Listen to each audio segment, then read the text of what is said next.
Au fait Mathieu, est-ce que tu as vu que Google souhaite sortir sa propre IA?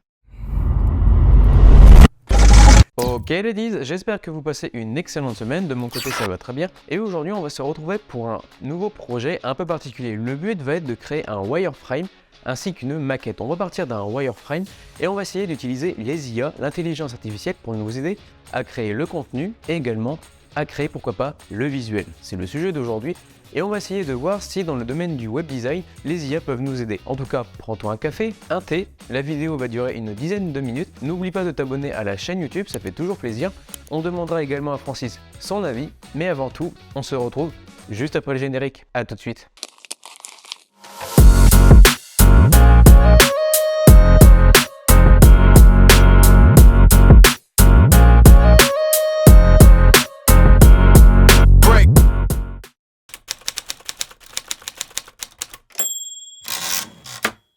« 2023 s'annonce une grosse perspective pour les intelligences artificielles. On peut même voir que Google va sortir prochainement sa propre IA. Donc on peut voir qu'il y a quand même pas mal d'évolutions, que ce soit au niveau des téléphones, au niveau par exemple de Samsung ou par exemple au niveau de Microsoft. La tendance et la concurrence au niveau des géants, on peut voir qu'il y a une grosse compétition concernant les intelligences artificielles. Et là aujourd'hui on va essayer déjà de demander à Francis son opinion, mais on va essayer de voir si par exemple dans le domaine du web design, les IA peuvent nous aider justement à créer nos propres contenus, c'est-à-dire pourquoi pas une structure à chaîne et pourquoi pas également de créer les visuels. En tout cas ça va être très intéressant, pose-toi devant la vidéo. Mais demandons à Francis son opinion. Bonjour Mathieu, nous pouvons facilement améliorer la qualité de notre contenu et de nos visuels grâce à l'utilisation conjointe de Midjourney et ChatGPT. Midjourney nous offre des outils de création de visuels professionnels pour que notre entreprise puisse se démarquer. De son côté, ChatGPT nous aide à produire du contenu de qualité en comprenant nos besoins et en formulant des textes en français. En utilisant ces deux outils,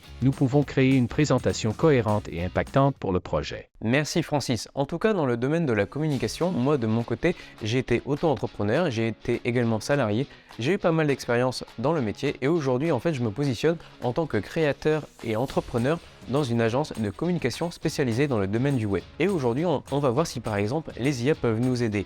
Concrètement, on peut voir que les IA peuvent nous aider par exemple avec le chat GPT qui devient prochainement payant. On peut voir qu'il peut nous aider justement dans la création de contenu. Ça peut être très intéressant pour une structure à chaîne. Et par exemple, on peut voir que Midjourney peut nous aider, pourquoi pas, à créer du contenu. Par contre, il faut comprendre que quand on utilise Midjourney, on peut avoir des résultats quand même assez satisfaisants, mais que derrière, si on veut les réutiliser pour du web, il va falloir un peu de connaissances et pourquoi pas de compétences sous Photoshop.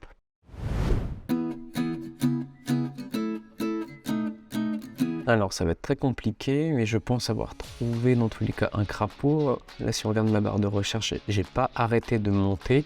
Je pense avoir trouvé, quelqu'un avait fait par exemple un mix de personnages avec un crapaud, avec un visage humain. Et puis je pense qu'il y a quand même d'autres versions un peu plus hautes qui va certainement me simplifier la vie. Mais j'avoue qu'il y a quand même pas mal de choses et je pense qu'il y aurait quand même un petit concept par rapport à... Il devrait les catégoriser. Je pense que ce serait intéressant que la personne qui a créé le visuel, par exemple, si par exemple là moi aujourd'hui j'ai besoin par exemple de chercher un visuel de grenouille ou de crapaud, que en fonction de la catégorie où j'aurais trouvé l'image sur le site Midjourney, que la personne qui aurait créé l'image en fait elle touche une com tout simplement. Je pense qu'il y a quand même quelque chose à faire là-dessus. Alors vous avez pu voir qu'il y avait un crapaud rouge avec une couronne et c'est pas du tout ce que je recherche pour l'instant. J'espère qu'il y a d'autres versions parce que pour l'instant c'est le seul visuel que j'ai pu trouver. J'ai l'impression, plus je monte et plus j'ai l'impression de voir les mêmes personnes qui font exactement les mêmes recherches. Soit c'est des logos, soit c'est des maquettes, soit c'est des retouches de photos. Par contre concernant les logos, je pense qu'ils vont avoir du mal à les réutiliser, surtout si c'est pas vectoriel. Ils vont être très limités. Ah là on a quelque chose. Ça peut être très intéressant par contre. Là on a quelque chose d'intéressant. Là on dirait qu'il est un petit peu shooté. Il a dû fumer quelque chose. Ça c'est pas mal aussi. Après si on revient directement sous Figma, on peut voir que dans tous les cas j'avais déjà travaillé mon wireframe. Là j'avais appelé la société Frenchy, c'est juste une petite boutique en ligne avec juste quelques icônes à droite. On a juste la partie login, recherche, les produits que vous aimez, pourquoi pas le panier. Alors on aura pourquoi pas un système de titre, pourquoi pas une seconde photo. Alors j'ai mis du lorem pour l'instant, mais on va utiliser le chat GPT justement pour finir la partie contenu. Et derrière ici on va mettre notre visuel sur 5 colonnes. Alors moi je vais avoir quand même pas mal de travail sur la partie Photoshop et je vais voir juste après comment je vais mettre ça en place. Vous allez voir, la pratique ne va pas être très compliquée. Moi, j'ai travaillé directement, pourquoi pas, un wireframe un petit peu plus poussé, avec pourquoi pas un hero header. Donc, je répète, un hero header, c'est juste la première vue quand on arrive sur un site. Je vais partir sur une maquette 1920 par 1080 avec une grille de 12 colonnes. Et derrière, on va aller directement sur le chat GPT pour faire de la génération de contenu, c'est-à-dire du titre et pourquoi pas des textes. Ça va être très difficile de voir si on peut l'utiliser sur Frenchy. Alors, tout simplement, Frenchy est une plateforme cosmétique. On va dire que c'est juste un projet fictif qui a pour but justement de promouvoir ses produits cosmétiques pour rendre les personnes plus belles et accueillantes avec du maquillage. Bon, drôle de position.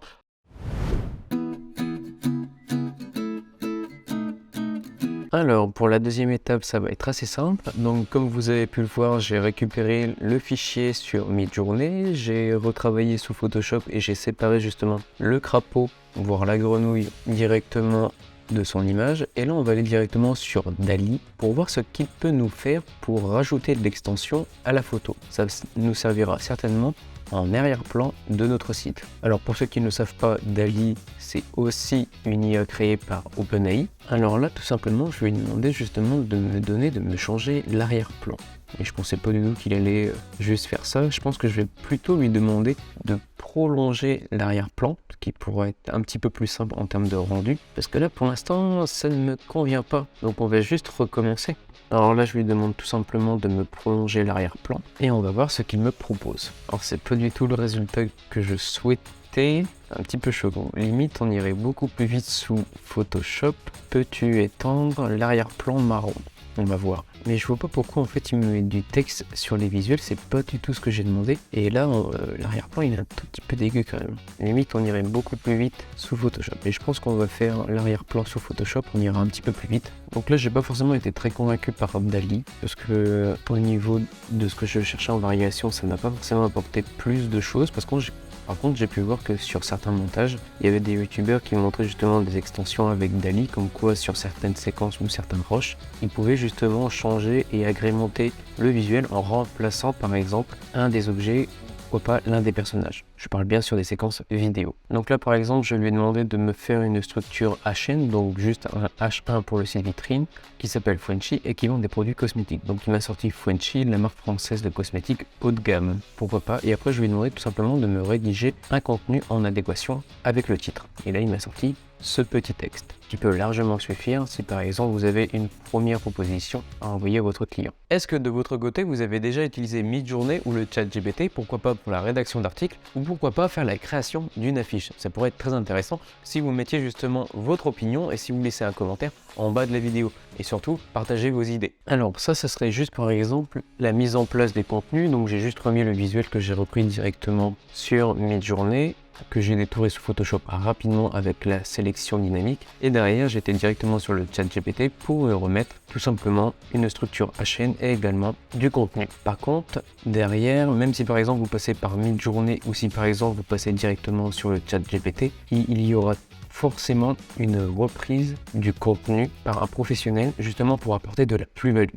Ici par exemple vous pourrez se retrouver sur 5 colonnes avec le visuel, ce serait pas gênant. Là on pourrait dans tous les cas le mettre à 350, ici 350, ici on pourrait remettre une teinte de jaune comme ceci, ici on pourrait avoir pourquoi pas le produit qui transformerait justement pourquoi pas les conjoints en prince charmant, ça pourrait être pourquoi pas un parfum. Ici on est sur Frenchy, la marque française de cosmétiques haut de gamme, avec là son texte. Après ça pourrait être quelque chose d'assez simple, on pourrait remettre pourquoi pas un système de tracé de grille dans le hero header pour faire la séparation de certains contenus ou juste pour séparer le contenu au scroll.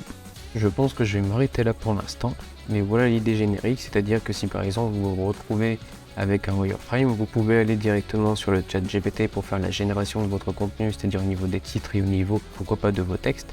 Et derrière, vous pouvez aller directement sur Midjourney, pourquoi pas aller récupérer un visuel déjà créé par quelqu'un, ou alors vous créez votre propre visuel, et derrière, vous pouvez faire une proposition à votre client. Le rendu est plutôt pas mal, mais ça manque d'automatisation. Pour le moment, les outils peuvent nous servir dans l'élaboration de prototypes, mais d'ici 1 an, on devrait voir beaucoup plus de choses en termes techniques. Imagine un système de theme builder, un système de no-code, avec le concept de Midjourney pour générer des visuels, le principe de ChatGPT pour générer des contenus et qui fait la correction du code. J'ai hâte de voir cette évolution. On peut voir que le ChatGPT peut nous permettre de créer des emails, de faire de la description de produits, pourquoi pas pour des boutiques e-commerce, mais il peut également nous aider dans la création de sites web, dans la structure, pourquoi pas HN d'un site, aussi bien au niveau de l'ergonomie et aussi bien dans la création des contenus rédactionnels. Mais en tout cas, pour la création justement des visuels, on peut retrouver par exemple Midjourney qui peut être un bon outil pour faire des visuels. Mais derrière, il y aura quand même un gros travail de graphiste, c'est-à-dire d'utiliser Photoshop pour faire de la retouche photo.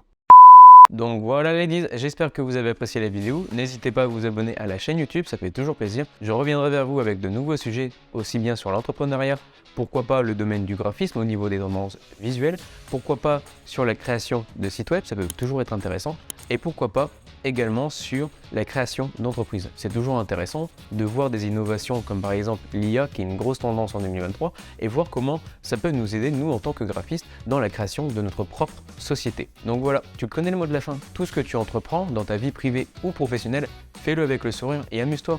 La créativité, c'est l'intelligence qui s'amuse. Alors qu'est-ce que vous attendez? Amusez-vous. Ciao!